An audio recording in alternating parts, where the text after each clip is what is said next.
అలాగే వేయించి పెట్టుకున్న పచ్చిమిర్చి జీలకర్రను కూడా ఇందులోకి యాడ్ చేసుకుందాం.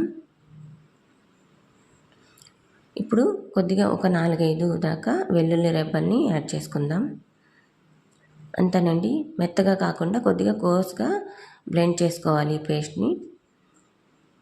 ఇప్పుడు ఇందులోకి చల్లారిపోయిన బీరకాయ టమాటా ముక్కల్ని యాడ్ చేసుకుందాం.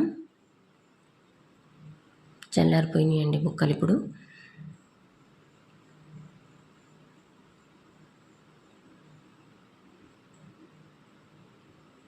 అంతేనండి, కొద్దిగా ఒక పిడికెడు కొత్తిమీరను కూడా ఇందులోకి యాడ్ చేసి ఒకసారి మిక్సీ పట్టుకుందాం.